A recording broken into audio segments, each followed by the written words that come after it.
Hi everyone, my name is Nick Cockwood. Welcome to this video about publishing in academic journals.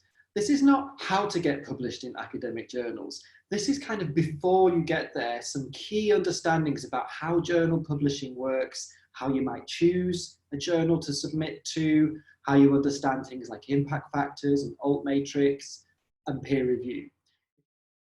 So let's get on with the video. It's going to cover four key things. The first about the publishing industry and what's changing. The second about copyright and open access. The third around status indicators of journals.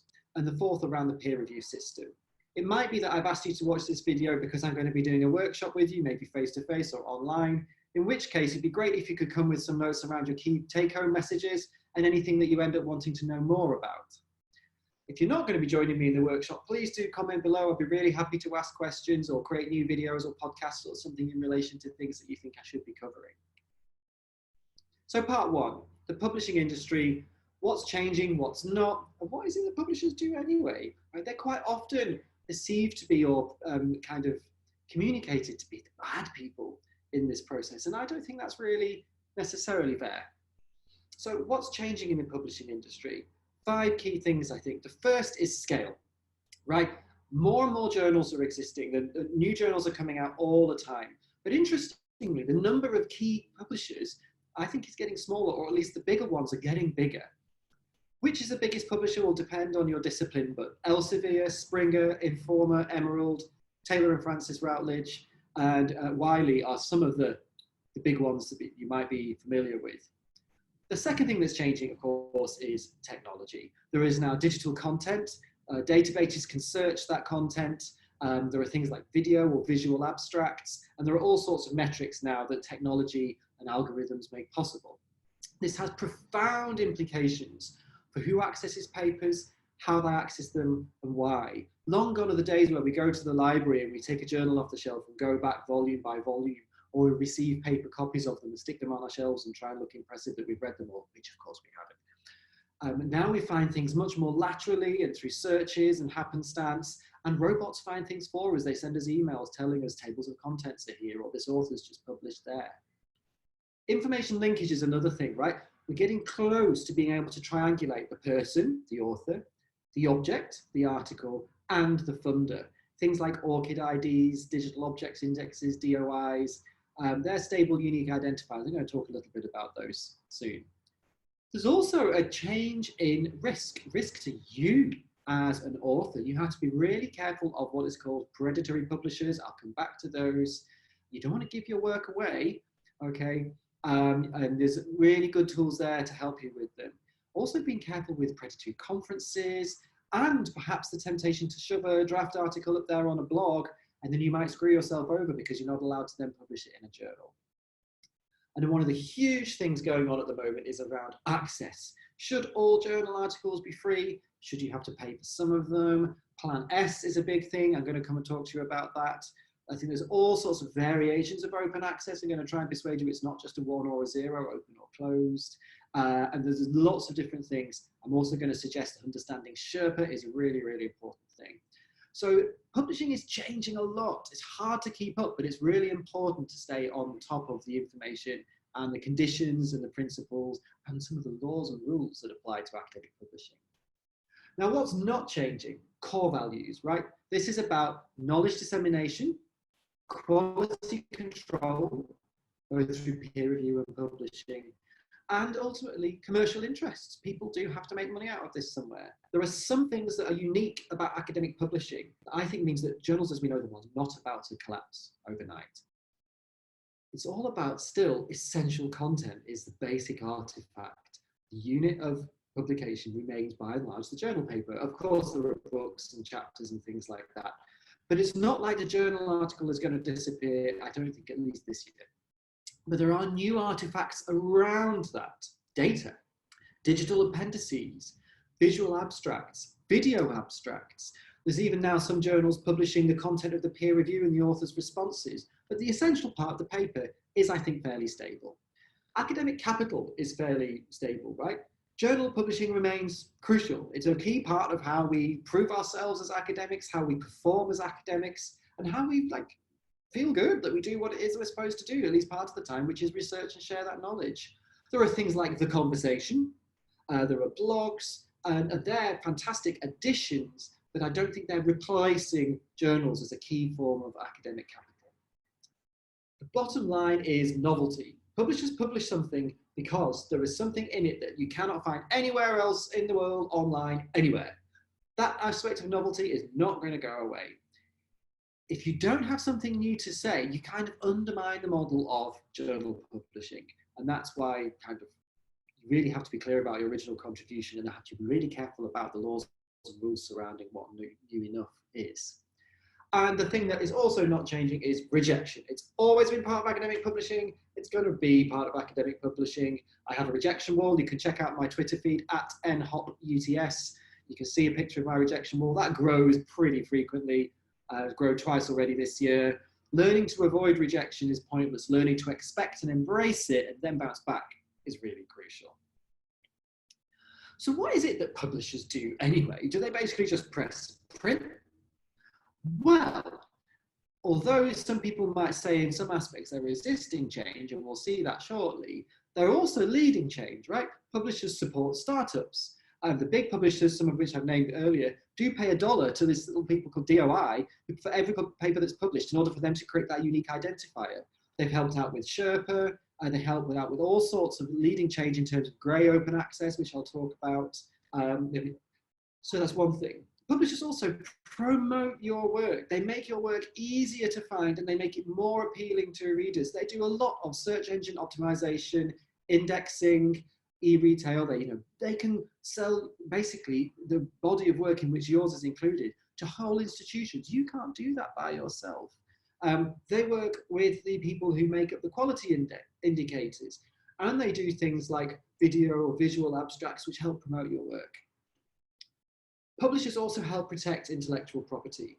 They help make sure that you and your work stay together and that other people can't steal it. Right? If you're just publishing on a blog, it's much harder to kind of maintain that intellectual property. So they do make it harder to steal your work, which I think is a good thing.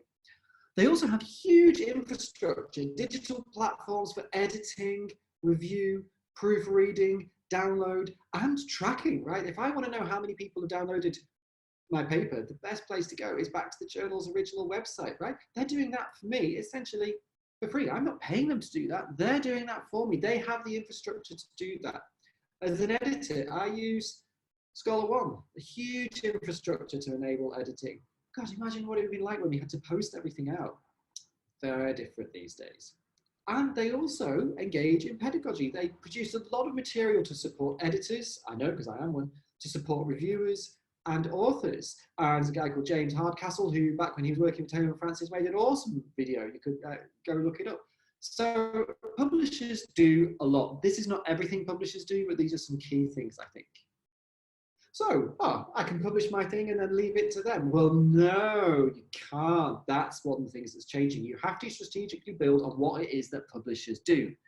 You need to, if you have Twitter, tweet with links to URLs which have the DOI, that special number at the end of the URL, because that helps the altmetrics, okay? That's going to help you later. You want to get others to retweet your tweets to links to your articles. You might have a blog or use sites like Kudos to add value to your work. Okay, you might make a video or visual abstract where the journals allow it. That's going to help.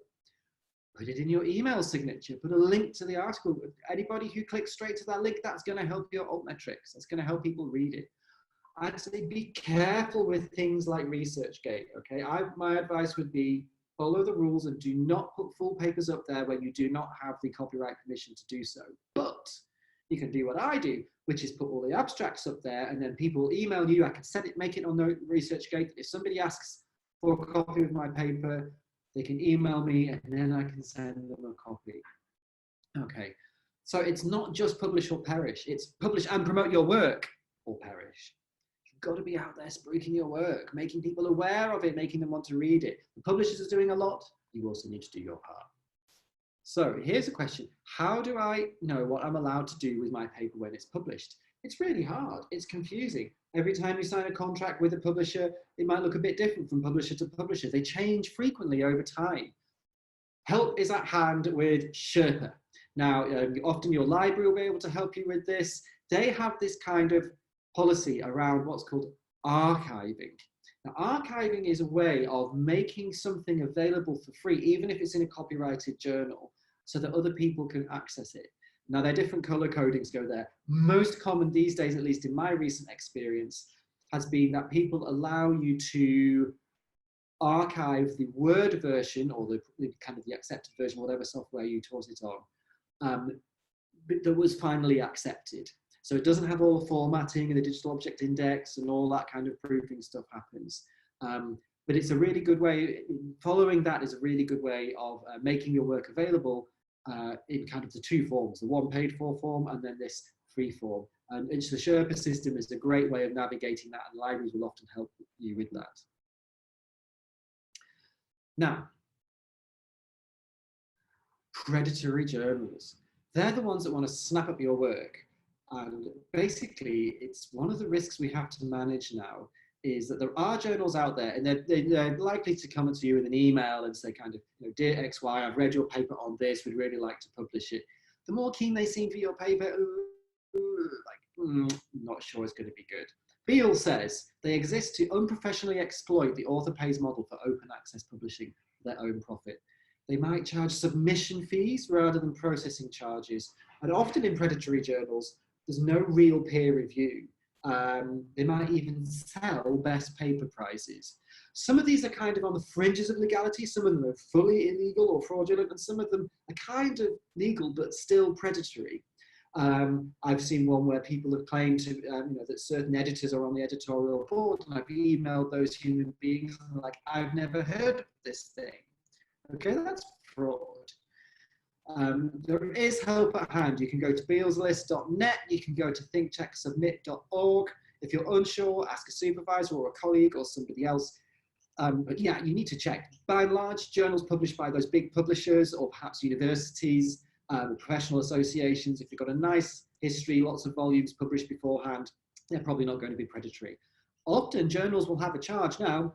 If it's an open access journal, they might charge you for publication, but it's not the same thing as charging you just to say, hey, pay us and we'll publish, right? It's go through the peer review process. And then if you're accepted, you might need to pay the open access or the copyright fees. That's different. So a fee doesn't necessarily mean publication, predatory journals. It's complicated, it's confusing. You need to get on top of this. If you're uncertain, pause before you submit something and don't get stung with a bill later on, or worse, end up publishing in a journal that nobody recognizes, right? Or even reads. Now, stable links. What do I mean here? I'm not talking about horses in stables. I mean stable as in they do not move. Okay, if you don't have an ORCID, right, a special academic identifier, get one this afternoon, or whenever it is you're watching this video, get it today. Okay, ORCID is free. It's really easy to set up. And basically, it means that your name is associated with one particular number and an account. That's really handy because lots of people have the same name, right? And from that, now when you're submitting to many of the journals through the big publishers, again, this is part of the infrastructure they're offering, right? You can type in your ORCID ID and it knows exactly who you are. So you're able to link you with your work through those digital object indexes. So the DOI is a stable identifier for each article, right? It's a long number, you usually have to copy and paste them. And that helps with the altmetrics. And then your ORCID. Now, if those two things are stable, that means that all of your work will be associated with you, and only your work will be associated with you, right? So somebody else can't get credit for the work you've done through the altmetrics or other things, but making sure all your work gets credited as well. What we haven't got yet, as far as I'm aware, is the equivalent for who's funded things. And I think that's going to come soon. People will want to know, what is that paper, who wrote it, and who paid for it, who paid for the research. Okay. But having an ORCID ID and then through the digital object indexes means that these robots who creep through the internet can start doing work for you, which is really cool. This happened to me, right? Nick Hopwood is not the most common name, okay? There's not too many of us, but there are two, at least, right? Academic researchers. Now, I got this email that was rather confused, okay?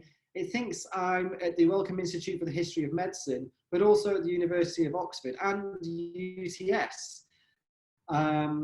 And it thinks I've got some awards like the Pilkington Teaching Prize at Cambridge, which I've never had, all right? And it thinks I write about embryos in wax.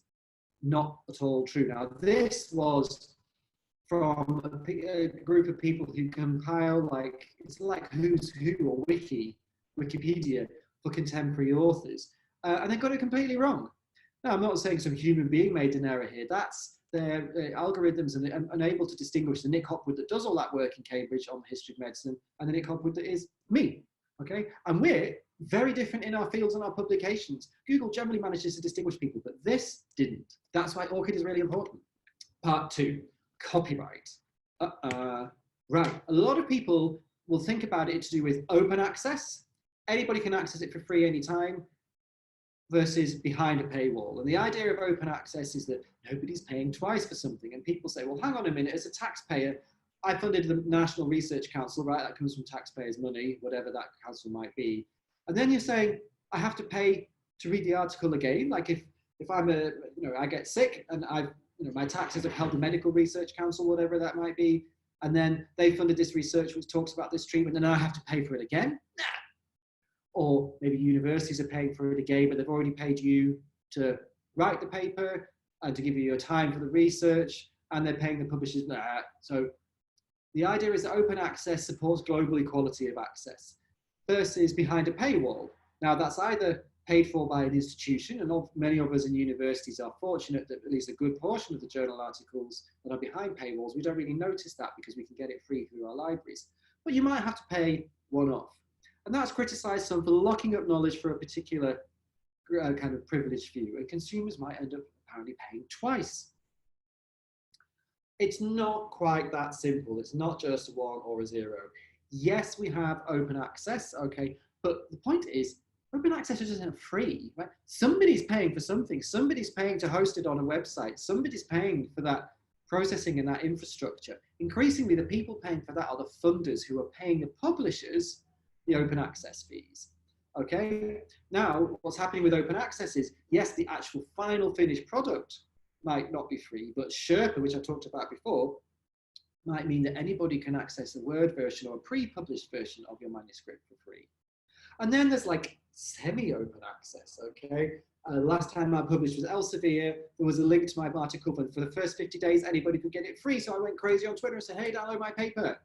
Or some people might say, here's a link to the first 50 free downloads. And I put on my blog and I say, please only use this link if you don't have free access to your institution. Taylor and Francis have this STAR approach where 30 days of free access can be given to research students to whole suites of their journal subscriptions and things like that. And then there is behind a paywall. So this is what I'm calling like 50 shades of open access, right? It's not just a simple of free to everyone versus everybody has to pay, okay? It's quite spread out and varied and changing really quickly. Have you heard of Plan S? Aha, this is an interesting thing, right? It's basically the idea that from 2021, all publications from research funded by the public or private grants in certain parts of the world will have to be published in only open access journals. That means journals that don't have any parts of it that are paid for. They call those hybrid journals, and they're not going to allow that. And this plan has been signed up to by a whole bunch of research funders, institutions, and other things. The idea is the S stands for shock. They want to put real pressure on the publishing industry and reset the game because they think there's all this unfairness around the fact that people are paying for articles. How are the publishers responding? Well, here's an example of a response from Taylor and Francis early in 2019. They said, actually banning hybrid journals or prescribing them would be detrimental to research. It might undermine the capacity for European researchers in particular, because that's where Plan S is focused, to collaborate internationally. What about disciplines where there's less funding and there's more independent underfunded researchers? Like kind of, a lot of humanities research and even some of the social sciences that I work in, we don't have funding. Sometimes we just get on with the research without funding. We have extremely limited funding. One project I'm on is operating on about $20,000 a year. And if you're talking $5,000 to pay for open access, that's going to bankrupt us, right? And they're suggesting that unnecessary regulation and restriction is inimical to competition, might actually damage the independence of publishers.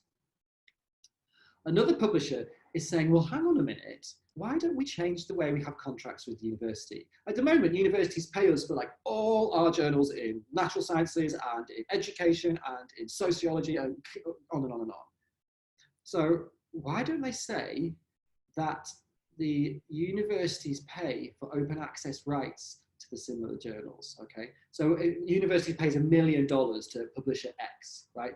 Currently, we pay for that to avoid the paywall, right? We pay a bulk $1 million so that individuals who access individual papers don't have to pay.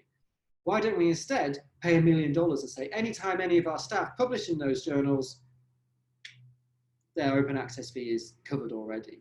So the universities would still be paying the same amount, the publishers would still be receiving the same amount, but all the journals would turn into open access. I don't know. Who knows? I don't quite understand the economics of that and whether that would work. I think something like that is most likely to happen. What does this mean for you? Firstly, be a good person, do your homework. Don't get stung by a publishing fee or by surprised by the cost of open access. Okay, know what the funders are funding and what their regulations are if you're in funded research. Manage copyright carefully. Use Sherpa and get help from your library or other experts who can help make sure you don't break the rules about what you're allowed to put where for free. And remember, at the end of the day, somebody always pays for something, and usually somebody's making money out of this. It is ultimately a commercial enterprise, not just an intellectual one. Part 3, status indicators. This is all about how do you know which journals are any good? Okay. How good is a journal? Well, the historical measure has been impact factor. Now, impact factor is both a type of measure and a specific kind of name for one measure. I'm talking about the one that's kind of clarivates impact factor. It used to be Thomson Reuters. The pros of that is you don't get many false positives, like you don't get kind of strong impact factors that are actually weak journals. It's kind of treated as the gold standard in sciences, and it's often shown on journal pages. If you click on a journal homepage, it says our impact factor, that's going to be this one. And it has the most strict standards for which journals it looks in, okay? So it's saying how many times have paper articles from this journal been cited in other journals? And that one is very strict about which other journals it looks in. So they say we've got the most rigorous. And in sciences, I think that's by and large the one that's most respected. But on the other hand, that's rather narrow and ignores books, okay? Which in my field is a real problem because books are some of the most prestigious things to publish and some of the things where I'd like my work to be cited. There are lots of false negatives, meaning low scores are wrong. Actually, the journals are more impactful than they look. The time window in which they say how many, in the last 3 years or 5 years have the articles been cited in other journals is irrelevant. Okay, basically, HAS, Humanities, Arts and Social Sciences, it can take 1.5 years to get something from submission to publication, and then if somebody reads it on the day it's published, and then gets it accepted somehow on the same day, like they've got another year. I don't know. It's got another 1.5 years. It's almost impossible to get cited within the time windows that impact factor can use sometimes in some fields. There is this thing called cite score, which is very similar, but much more inclusive than impact factor. It's powered by Scopus, which also does the SJR. And book series and journals also get a score. And new journals tend to get included into cite score more quickly, I think, than in impact factor. The cons are it's not quite clear how it will get used in benchmarks. It's been adopted in my faculty because it kind of includes the source of publications that people like me do, including book chapters and books and things. And it's interesting that kind of all the content is included in the calculation. So journals with less editorial things tend to score a bit higher. So there are some distortions in it. There is the SJR or Skimago score, and that's a very, very inclusive journal list. It's very easy to look up and see trends over time. I don't think it's used very much in science, and it's not often shown on journal web pages. So it's based on kind of legitimate, core data there. But I think the cite score is probably going to emerge as like the strongest alternative to impact factor. And then there are in various different countries, there are journal rankings. Now in Australia, where I'm working, they had these rankings based on peer review, not algorithms, right? And it was A star, A, B, and C. Maybe that's more meaningful than, kind of is a journal with a 1.01 impact factor really better than one with a 1.00 impact factor? In fact, that sort of got abandoned, at least by the Australian Research Council. Peer review can get it wrong, but they kind of live on. Some universities still use them for, performance assessment of academics and things like that. So I call them zombie ranks. So how are these things calculated? Well, basically, impact factor measures are to do with a count of citations in a specific time frame. This is the formula I'm showing you here, the cite score. They're looking for the cite score for 2015. They look in 3 years beforehand, and then they say how many times were things from that year cited before, and that kind of ratio is there. Now, in my fields, kind of a cite score of over 1 is a pretty good journal. I think I know one that's got a cite score of more than 4 in education, or not many, certainly. I've got friends in science who laugh at me for anything that's under 10. It's very, very field specific. Okay. What about altmetrics? Alt meaning alternative. Now, these are growing. These are like the social media of impact factors. Okay, they're measures of activity around content. So they're not like based on traditional citation or download figures. Okay, so this is about how much you get mentioned in Twitter or Facebook, and how you get counted is through that thing called the digital object index. The robots are looking for how many clicks or tweets are made, or people publish a URL, which leads to a page with that digital object index on there. That's how it knows it's your work being referred to. Without that, it struggles. It can also look for news coverage. It can look for citations in Wikipedia, even uses in course material, mentions in policy, things like that. How many readers on Mendeley, which is a reference managing system. Cite you like, I don't even know what all these things are. But the important thing is that if you get your digital object index and you're tweeting for it, you get people to retweet it, then your altmetrics start to go up. Thanks to James Hardcastle and Taylor and Francis for some of the text and the graphic around this. So what would my rules be for working with status indicators of journals? Well, which indicators you pay most attention to depends on your field, right? If you're a scientist, it might all be to do with the impact factor. In economics, it might be to do with the kind of like a more soft idea of which journals in North America are known to be really good, for example. Relative indicators have valid meaning within a particular field. Absolute values mean nothing, okay? Like I said, a 1.05 in my field is pretty good, and a scientist might laugh at you for publishing something like that and say, so it's all relative to your field, and your supervisors or colleagues can help you understand what's good and less good in your field. Soft indicators can be really important. More than impact factor, I'm usually thinking about things like, so who else is published in this journal? Do the people I read and respect published in this journal? Am I going to look good in this journal because other good people have published in it? I generally want to be publishing journals where most people publishing in it are better than me, which is plenty. Okay, I don't want to be the best person publishing in that journal. I want to be one of the worst and aiming high to be, my article be next to people who are amazing in my field. Anyway, the choice of a journal isn't just about status, it's about lots of other things. Here we are. The first thing is, are there papers that look and feel like mine in this journal? If the answer is no, your article is probably a poor fit for that journal, even if it's a brilliant article, okay? I think that's the most important thing. It's not that you start at the bottom of the journal status and work your way up to the top. Your first or second paper might be the best fit for a really good journal, and then your 10th paper might be a really good fit for a less good journal. It's about a question of fit. If you're not sure, look at the aims and scope, and if you're still unsure, you can email editors. Okay, don't take the status indicator at face value or be ruled by it, but do know, for example, like if in my case, in my faculty, I know exactly what the number for the status indicator needs to be for it to be considered a quality journal. Of course, I've got to bear that in mind. Word limits are important. If you know you need 6,000 words to say what you're going to do, don't find a 6,000 word journal. Definitely don't find a 5,000 word journal. I'd be looking for a 7,000 word journal so I can submit 1,000 words under. And then when the reviewers say they want more information or more things explaining, more things adding, I've got space. I think it's really foolish to submit right up to the word limit because as an editor, I worry when authors have done that and there's lots of reviewers' comments and things to work on and they haven't got any space to do so. I'm not going to let them get extra words just because the reviewers want many changes. It's their job. Think about the publisher. Do they support video abstracts? What's their open access policy? What kind of Sherpa color will they let you publish your kind of pre-published Word or other versions in it? And then other things like time to publication. Some journals review really quickly, others don't. If you're unsure, look under the abstract. Often it says what the timeline from first submission to publication was. That might give you an idea. Do they go to online first really, really quickly? Most journals do these days, but not all. Part 4, I know I'm going on, nearly finished, promise. This is to do with peer review, okay? The system, cracks, agile responses, what is going on? Thank you, Elsphere, for the image here. So peer review has been established as a way to maintain quality in academic work, okay, supposedly.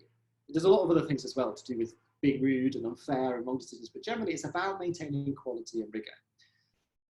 I've never been paid for peer review work that I've done. Most editors are not paid either. If you do reviews of whole books, you sometimes get a credit with the publisher to get a free book, something like that. Many reviews are what we call double blind, which means the author is not told who's reviewed their work and the reviewers are not told who the author is. Some journals are single blind, okay, which might mean that the reviewers know who the authors are usually. Double blind isn't usually as blind as it says it is. You can often figure out who's written something, particularly if they're pretty established and they've written previously on that topic. And quite often it's possible to figure out who the reviewers were as well. My argument is, in order to make peer review work in the system we're on now, if your work is reviewed by someone, you owe at least one review back. Okay, you've got to be like review neutral about this thing. That's just a simple ethics principle. You can't just sit around and submit 3 papers, all of which get reviewed by 3 people, and then not do any reviews. That's just not okay. Other people are doing this work for free. We need to spread the reviewing out, and people need to be neutral about it. For every time you get reviewed, you owe 1. I'm standing by that. Editors make the final decision, not peer reviewers, okay? It's interesting, peer reviewers can recommend something to editors. Now, if a peer review recommends a rejection outright, it's often hard for an editor to go against that. But in between that, reviewers might recommend minor revisions and an editor might still reject, or all sorts of other things. And reviewers really don't often get it right. In their professionalism, in their judgments, in their critiques, in the holes they find, they don't always even read the papers. Yeah, that's true. If you're coming to a workshop with me, there's a whole thing we'll do about how peer review really works. It's not really good. So there is a growing sense that peer review is not okay and it's not serving right. Like in The Economist, they talk about how many times there are corrections or papers that with wrong claims or conclusions have been published. So there's public errors going on. It's getting harder to find reviewers and harder still to find reviewers who say yes. And then even harder to find reviewers who produce good reviews on time. Oh my God, my job as an editor is just a nightmare. Mostly I get the first 10 people I ask say no, then the ones who say yes, they take ages. Oh my God. Being double blind is a myth and we all know it, okay? It's not as kind of invisible as to who's written what as we think it is. Academics misbehave in the shadows of peer review. They say nasty things, they write unprofessionally, they're brutal, they're unfair, they're lazy. Yeah, that's happening. And of course, there are things like predatory publishers and other outlets that are bypassing peer review. So people are sort of saying, well, peer review, is it going to carry on? Is it broken? Who knows? Well, I'm not sure. I mean, like, I'm not sure. Is peer review proving resilient and reinventing itself? I don't know. It's far from perfect, definitely. But at the moment, I can't see like an optimal alternative that we can turn to easily without huge disruption. People talk about, maybe paying peer reviewers. I think that would be nice if I was paid. I think people would say yes more, though then would you like get people who try and get as many as they can and just kind of, make up an income out of doing reviews? And is that a wrong thing even? Like, who knows? I don't know where that would end up. I think we need better pedagogies of peer review, resources from publishers and amazing workshops. I think people need to be more ethical about when they do peer reviews. Like I said, if you've been reviewed, you owe a review. Publishing reviews online, even without publishing who wrote them, I think will help improve the quality of reviews. That's trending certainly in the natural sciences, and I think that's going to trickle through to the social sciences, arts and humanities. Infrastructure is helping. Authors are automatically being added to reviewers' databases for editors to draw from. There's things like Publons, ways in which review effort and labour can be counted and turned into a metric and then used in promotion or employment, job applications and things like that. And generally the paths that are bypassing peer reviewed are not valued so highly still. So I don't know, I may be totally wrong. I'd be really interested if I am, but I think a version of what we have is going to stay around for a while. I'm not sure we're going to go to everybody just publishing things without any review and the review happening afterwards in terms of whether people like it or not. I think we're quite away from that. That's everything from me, but of course it's not everything. Right, there's loads to say about journal publishing. Come to a workshop with me. If there wasn't one going on, maybe ask your uni to kind of run one. I'm really happy to do so. Post questions on my YouTube channel here. You can tweet me on @NHOPUTS. Subscribe to my YouTube channel. I do loads of stuff on publishing and academic methods and things like that. And just remember, things are changing super, super fast. What's true today may no longer be true tomorrow. So kind of there may be things that get out of date from this video quite quickly. I'll try and put some comments below if that's the case. So thanks for your attention. I really hope you found this useful, and I look forward to seeing your comments and questions below. You can see I'm kind of passionate about academic publishing, and yeah, hope it's been useful. Bye-bye.